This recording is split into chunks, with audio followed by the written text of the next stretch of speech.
Oui, c'est sûr que l'objectif de toute façon c'est le titre. Après je sais que ce sera une grosse bagarre. L'année dernière on n'a pas eu beaucoup de réussite au début de championnat. Avec pas beaucoup de choses, on aurait pu vraiment se battre pour le titre. Donc voilà, il faut essayer de marquer des points tous les week-ends.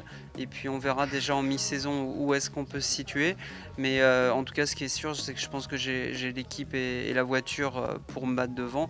Après, c'est un championnat très relevé, donc c'est pas facile non plus.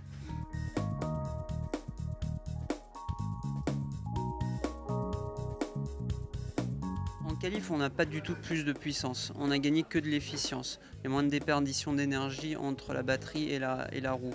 Donc sérieusement, c'est pas une puissance qu'on peut ressentir en tant que pilote, enfin une différence de puissance qu'on peut ressentir. Par contre, on a vu que les voitures allaient aussi de plus en plus vite.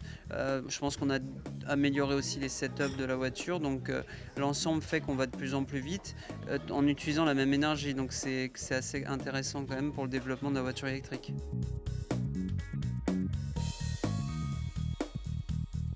Oui et non, c'est-à-dire que c'est des nouveaux paramètres dans la course qu'on a appris à intégrer et qui sont assez naturels maintenant pour nous. Mais c'est vrai que la manière d'économiser de l'énergie est un tout petit peu différente de ce qu'on peut faire avec une voiture thermique. Et sachant qu'il y a peu de règlements en voiture thermique, on demande vraiment d'économiser de l'énergie. Donc c'est des paramètres qu'on a dû intégrer au fur et à mesure. Mais maintenant que ce soit les pilotes ou les équipes les maîtrisent quand même relativement bien.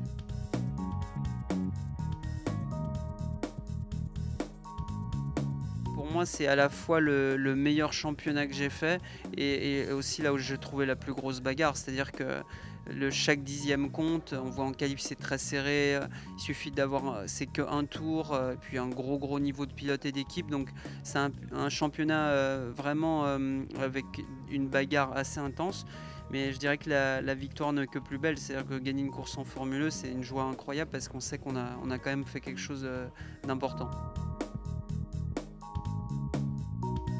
C'est vraiment un championnat qui laisse, où on peut rien laisser au hasard. Il faut être un bon pilote, il faut être rapide, il faut être un bon tacticien, il faut être agressif, il faut vraiment toutes les qualités. Parce que s'il en manque une, c'est très difficile d'arriver à gagner une course.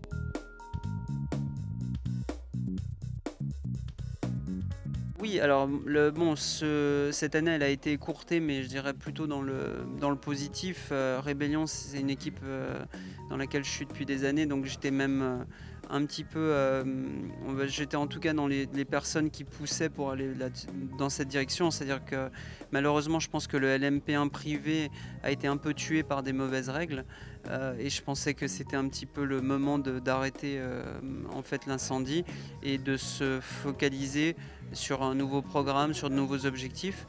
Je suis très heureux de la direction qu'ils ont prise. Je pense qu'il n'y a aucun doute que le LMP2 c'est la place dans laquelle il faut être pour Rébellion aujourd'hui.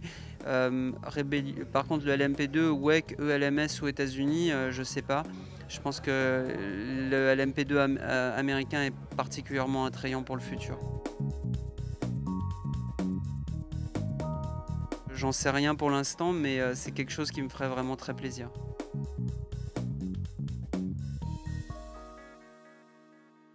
Oui, ben, c'est un excellent pilote. Après, je pense que leurs pilotes actuels sont très bons aussi. Donc, personnellement, je ne me permets pas de juger. Je pense que c'est une très bonne recrue.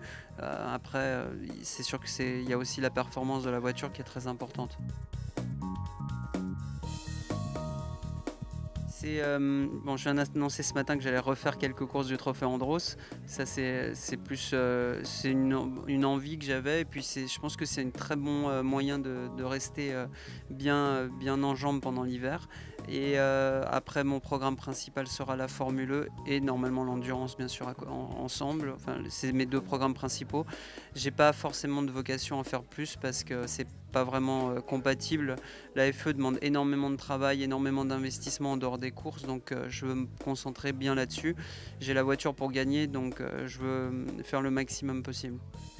Suivez la Formule 1 en direct sur motorsport.com.